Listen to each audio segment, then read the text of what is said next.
Légende vivante, icône mondiale, footballeur hors pair, les superlatifs ont sans doute tous été utilisés depuis plus de 20 ans pour décrire Zinedine Zidane. Que ce soit sur le terrain ou aujourd'hui sur le banc du Real Madrid, Zizou s'est construit une réputation de génie de son sport et de gagneur exceptionnel tout en entretenant une image sympathique et d'humilité qui ont fait sa popularité.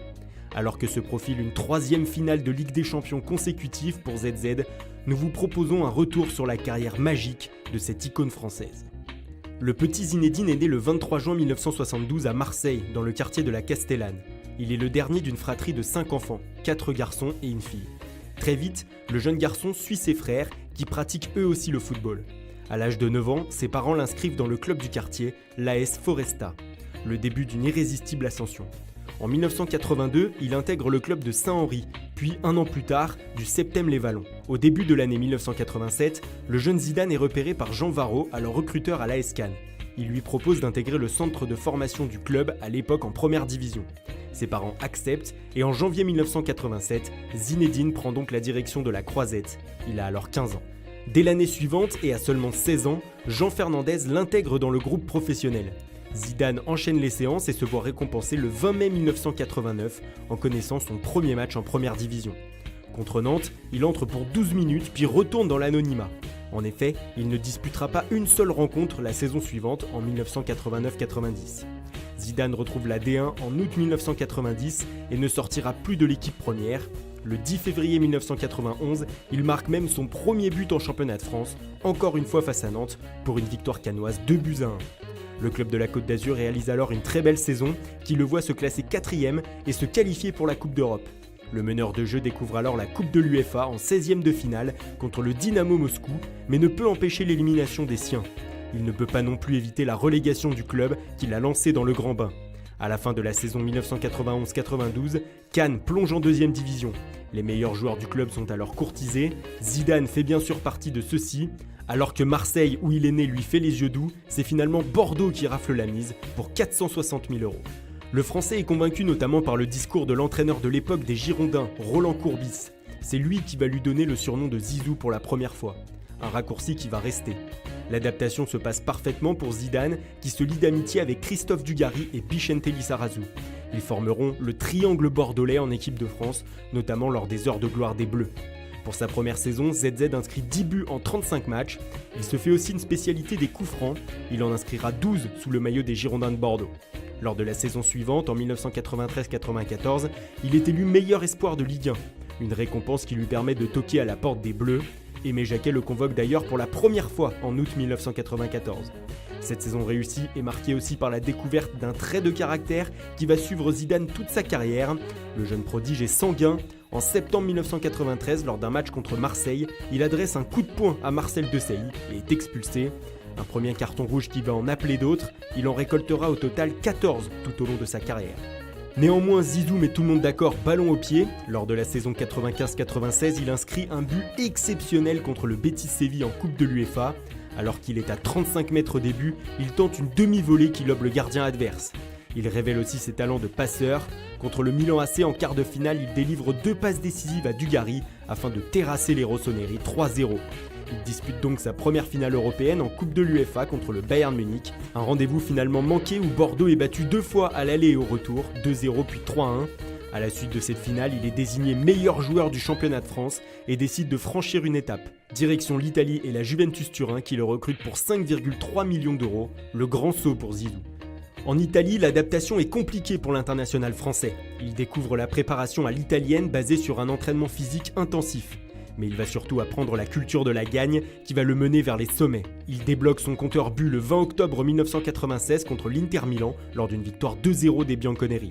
Cette première saison est une réussite sur le plan comptable pour ZZ. Il gagne la Super Coupe d'Europe, la Coupe intercontinentale et devient champion pour la première fois de sa carrière en décrochant le Scudetto. Celle-ci aurait même pu être parfaite, mais la Juve chute en finale de la Ligue des Champions contre le Borussia Dortmund 3-1. La première pour Zidane n'est donc pas la bonne. La saison suivante se ressemble avec une Super Coupe d'Italie et un nouveau Scudetto. Le Français dispute aussi une 2e finale de Ligue des Champions consécutive face au Real Madrid. Mais décidément, la coupe aux grandes oreilles se refuse à l'enfant de la Castellane. Une nouvelle défaite 1-0 vient anéantir son rêve de sacre. Cela ne l'empêche pas de décrocher son premier ballon d'or en décembre 1998. Meneur de jeu indispensable à la Juve, il a aussi mené l'équipe de France à son premier titre mondial quelques mois plus tôt. Mais nous y reviendrons. En attendant, Zidane atteint le summum de sa carrière à la Juve. En effet, les saisons suivantes seront moins prolifiques, notamment au niveau des titres. Lors de la saison 2000-2001, le restant champion d'Europe craque contre la Corogne et contre Hambourg en Ligue des Champions, où il se fait expulser. Face au club allemand, il assène un coup de boule au visage de son adversaire et sera suspendu 5 matchs. Un événement qui lui coûte le ballon d'or en décembre. Les tifosi de la Juve retiendront néanmoins le Zizou qui les enchante sur le terrain, comme face à la Regina en janvier 2000 où il inscrit un de ses plus beaux buts, ou comme lorsque le prodige est désigné comme le meilleur joueur de Serie A en 2001 pour sa dernière saison. Cependant, il manque un trophée dans la carrière de Zidane, la Ligue des Champions. Le champion français pense qu'il lui faut encore passer un cap pour atteindre cet objectif. Dans sa politique d'attirer chaque année une star mondiale, le président du Real Madrid, Florentino Pérez, contacte ZZ pour lui demander si le challenge lui plairait. Il n'hésite pas un instant et le 8 juillet 2001, il rejoint la Casablanca pour une somme record à l'époque, 75 millions d'euros. C'est alors le transfert le plus cher de l'histoire du foot. L'icône française rejoint les Galactiques Roberto Carlos, Raúl Casillas ou encore Figo dans le plus grand club du monde. Les débuts sous la tunique blanche sont idéaux pour l'ancien Turinois.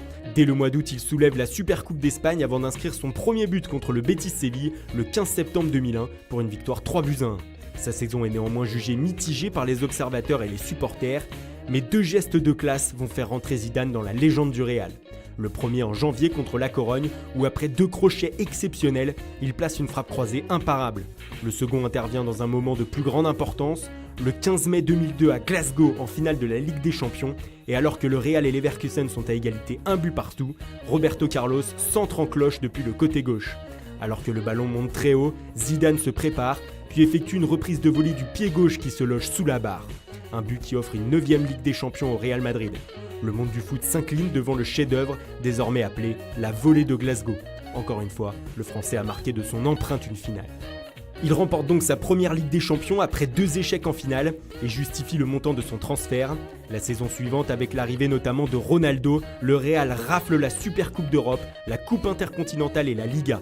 S'ensuit 3 dernières saisons compliquées pour Zizou en termes de palmarès. Il ne remporte qu'une seule Supercoupe d'Espagne et connaît de grandes désillusions, comme l'élimination à Monaco en quart de finale de la Ligue des Champions.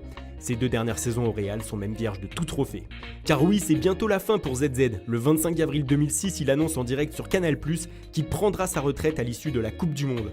En accord avec le Real, il résilie son contrat alors qu'il lui reste encore 1 an de bail. Le 7 mai 2006, il dispute dans un stade Santiago Bernabéu ému aux larmes son dernier match à domicile face à Villarreal. Il inscrit un but de la tête. Une semaine après, il joue son dernier match sous le maillot merengue à Séville.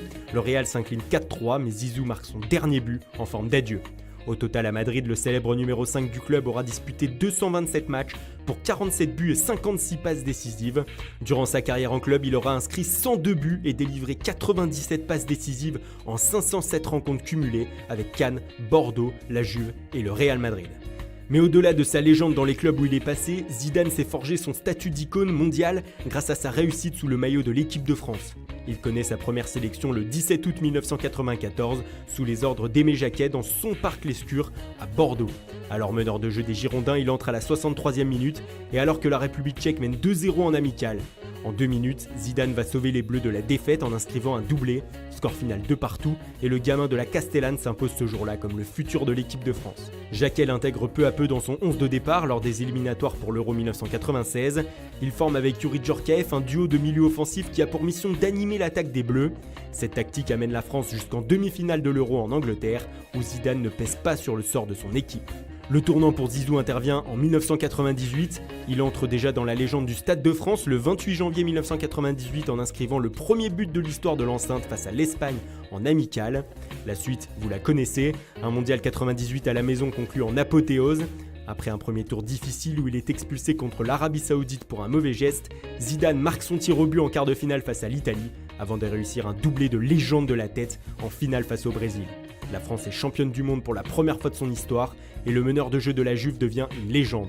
Il gagne en popularité comme rarement un Français ne l'avait atteint. Le soir du 12 juillet, des millions de personnes chantent son nom. L'inscription Zidane président est même projetée sur l'Arc de Triomphe. En 2000, l'équipe de France que l'on surnomme désormais la génération Zidane devient légendaire en décrochant un nouveau titre, celui de champion d'Europe. Zizou s'illustre encore avec un coup franc magistral contre l'Espagne, un penalty au bout de la prolongation contre le Portugal en demi, et enfin un titre de meilleur joueur sur l'ensemble de la compétition. Malheureusement, le contre-coup est soudain. En 2002, les héros sont fatigués et en premier lieu leur maître à jouer.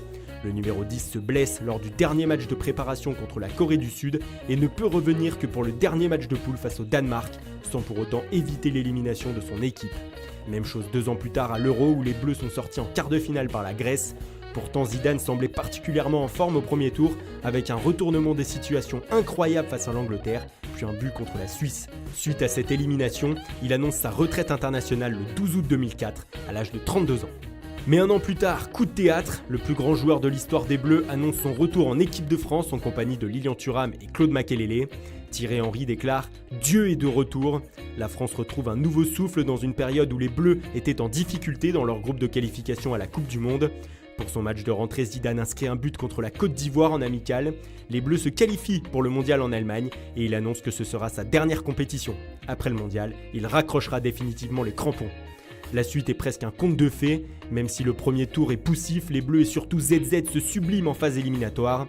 Alors que les Espagnols avaient promis de l'envoyer à la retraite en 8e de finale, ils les éliminent en inscrivant le 3e but. Puis vient le moment du récital. Contre le Brésil, il délivre une passe décisive à Henry, sa première pour le buteur des Bleus, et réalise l'un de ses plus beaux matchs. Roulette, passement de jambes ou encore coup du sombrero, tout y passe pour un match mémorable. Auteur du pénalty vainqueur en demi-finale contre le Portugal, il inscrit une panenka en finale contre l'Italie de Gigi Buffon. Mais alors que toute la France croit en une fin en apothéose, Zizou va malheureusement craquer. Provoqué et insulté par Materazzi, il lui assène un coup de boule et est expulsé. La France perd la finale et le célèbre numéro 10 quitte les terrains sur ce geste, qui est aussi resté dans les mémoires pour les commentaires à l'époque du regretté Thierry Gilardi. Zinedine, Zinedine, pas ça, pas du tout avec pas ça Zinedine, pas ça Zinedine, non. Oh non, pas ça, pas aujourd'hui, pas maintenant, pas après tout ce que tu as fait. Aïe, aïe, aïe, aïe, aïe, aïe, aïe. Il est tout de même élu meilleur joueur du mondial et prend sa retraite avec une cote de popularité intacte. En 108 sélections avec les Bleus, il aura inscrit 31 buts et délivré 25 passes décisives. Arrive alors une période où Zidane va se faire discret. De 2006 à 2009, le Français profite de sa famille et de ses fils qui commencent à baigner dans le monde du foot. On pense à Enzo qui joue aujourd'hui en Suisse ou à Lucas qui est 3e gardien du Real Madrid. Théo et Elias, qui sont plus jeunes, jouent eux aussi au foot. Le 1er juin 2009, le jeune retraité revient dans le monde du football. Il est nommé conseiller du président Florentino Pérez et ambassadeur du Real Madrid. Il est cantonné pour le moment à un rôle de l'ombre. En 2010, il investit dans le club d'Evian Tonon Gaillard puis devient ambassadeur de la candidature du Qatar à la Coupe du Monde 2022. C'est sans doute la seule fois depuis qu'il est un personnage public que la décision de Zidane va faire jaser. Mais ce n'est qu'à partir de l'année 2011 où Zizou se lance véritablement dans une carrière d'entraîneur. Il avait alors toujours écarté cette hypothèse. En septembre de cette année, il s'inscrit au Centre de droit et d'économie du sport de Limoges afin de passer son diplôme de manager général de club sportif, 2 mois après avoir été nommé directeur sportif du Real Madrid. Un an plus tard, alors qu'il continue sa formation, Zidane quitte son poste pour se retrouver au cœur de la formation des jeunes de la Casablanca. En janvier 2014, l'ancien numéro 10 des Bleus est officiellement entraîneur. Il reçoit son diplôme du CDES de Limoges. Il est alors depuis 6 mois l'adjoint de Carlo Ancelotti au Real Madrid. En fin de saison, le club merengue remporte la Coupe du Roi ainsi que cette 10e Ligue des Champions qu'il attendait depuis 2002. Zidane prend une part active à ses succès. On le voit quelquefois donner des consignes à la place du coach italien. Pourtant, ZZ décide de ne pas continuer et de prendre en main une équipe. Florentino Pérez le nomme à la tête du Castilla, qui évolue en 3e division. Il échoue à faire remonter l'équipe en D2, mais engrange de l'expérience et se sent même prêt à entraîner à plus haut niveau. Le grand moment arrive alors le 4 janvier 2016. Florentino Pérez décide d'écarter Rafael Benitez après seulement 6 mois à la tête du club. Il nomme alors Zinedine Zidane pour lui succéder. Il est le premier entraîneur français à coacher le club madrilène. Il arrive avec une cote d'amour très élevée de la part des supporters, mais il va devoir tout de même faire ses preuves. Son premier match est une formalité, 5-0 contre la Corogne. Sa première défaite intervient le 27 février 2016 lors du derby de Madrid face à l'Atlético. Les premières critiques pleuvent alors, mais Zidane va mettre tout le monde d'accord avec une fin de saison en boulet de canon. En championnat, il gagne son premier Classico au Camp Nou 2-1 et termine à seulement 1 point du Barça. En Ligue des Champions, en quart de finale, son équipe est à 2 doigts de l'élimination après une défaite 2-0 à Wolfsburg. Mais le Real renverse la situation et s'impose 3-0. Le 29 mai 2016, les merengues sont en finale contre l'Atlético. Au terme d'un duel épique, un but partout, c'est la séance des tirs au but qui va désigner le vainqueur. Victorieux 5-3, le Real Madrid remporte sa 11e Ligue des Champions et Zidane sa première en tant qu'entraîneur pour sa première demi-saison sur un banc. La saison suivante est un récital, ces hommes marchent sur l'eau, ils raflent la Super Coupe d'Europe, la Coupe du Monde des clubs, la Liga, avec 3 points d'avance sur le Barça et une 2e Ligue des Champions de suite. En finale contre la Juventus, les Madrilènes s'imposent 4-1 et deviennent les premiers à conserver leurs biens depuis la nouvelle formule en 1992. Zidane entre dans la légende. Cette saison, il a déjà gagné la Super Coupe d'Espagne, la Super Coupe d'Europe ainsi que la Coupe du Monde des clubs, soit 8 titres en moins de 2 ans et demi. Il détient aussi un record impressionnant lors des Clasico Barça-Real au Camp Nou. En 4 matchs, il n'a pas perdu une seule fois. Il est le premier entraîneur du club merengue à le faire. Le Français peut de plus décrocher un 9e titre en cette fin de saison avec une nouvelle finale de Ligue des Champions, la 3e de suite face à Liverpool le 26 mai prochain. De quoi asseoir encore un petit peu plus sa légende vivante. Pourtant, certains observateurs doutent encore de Zinedine Zidane en tant qu'entraîneur. Certes, le coach des Madrilènes n'est pas un grand tacticien comme Guardiola ou Mourinho, mais il maîtrise le management des hommes à la perfection. Dans un vestiaire truffé de stars, il est respecté de tous grâce à son charisme, ce qui en fait un meneur d'hommes hors pair. Le défenseur espagnol Sergio Ramos expliquait en juillet dernier « Zidane est quelqu'un de très proche de ses joueurs. C'est une personne qui a les idées claires. Peu importe ce qu'il se passe, personne ne le fera changer d'avis. Il est très à l'écoute de ses joueurs, il laisse toujours la porte ouverte à n'importe quel joueur ayant un problème et il a très bien suggéré la rotation de l'effectif. Ce charisme et cette aura ont forgé son statut d'icône tout au long de sa carrière, au gré de ses exploits sur le terrain puis aujourd'hui sur le banc du Real Madrid. En tant que joueur, il est considéré comme un des plus grands footballeurs de tous les temps. Ses passements de jambes, ses roulettes ou ses coups francs ont régalé des générations entières. Aujourd'hui, bon nombre de stars actuelles du foot ont avoué avoir eu comme modèle le français. Il est sans doute devenu le numéro 10 des Bleus le plus célèbre devant Michel Platini. En 2004, l'UEFA le désigne comme meilleur joueur européen des 50 dernières années. En 2011, il sera élu meilleur joueur de la Ligue des Champions sur les 20 dernières années. Mais Zizou, ce n'est pas que le terrain, c'est aussi une icône publicitaire. Adidas, Dior, Volvic, tout au long de sa carrière et encore aujourd'hui, le Français aura occupé l'espace publicitaire. Certains analystes estiment que la publicité compte pour 44% de ses revenus. Il est donc devenu, depuis 1998 surtout, une des personnalités les mieux payées du football. Il était d'ailleurs le mieux rémunéré en 2001 et en 2002 selon le magazine France Football. On le retrouve aussi dans des associations caritatives comme Ella qui lutte contre les leucodystrophies. Toutes ses actions et son charisme en font une des personnalités préférées des Français. En 2003 et 2004, il est même désigné à la première place de ce classement. En 1997, son statut de star est affiché en plein cœur de Marseille, sur un mur où un portrait de lui est affiché en partenariat avec Adidas. Le symbole d'une ville et d'un pays fier de sa star, qui a fait et continue à faire rayonner la France sur la planète football. Et ce n'est sans doute pas fini, certains après le Real Madrid le voient devenir sélectionneur de l'équipe de France pour continuer la légende.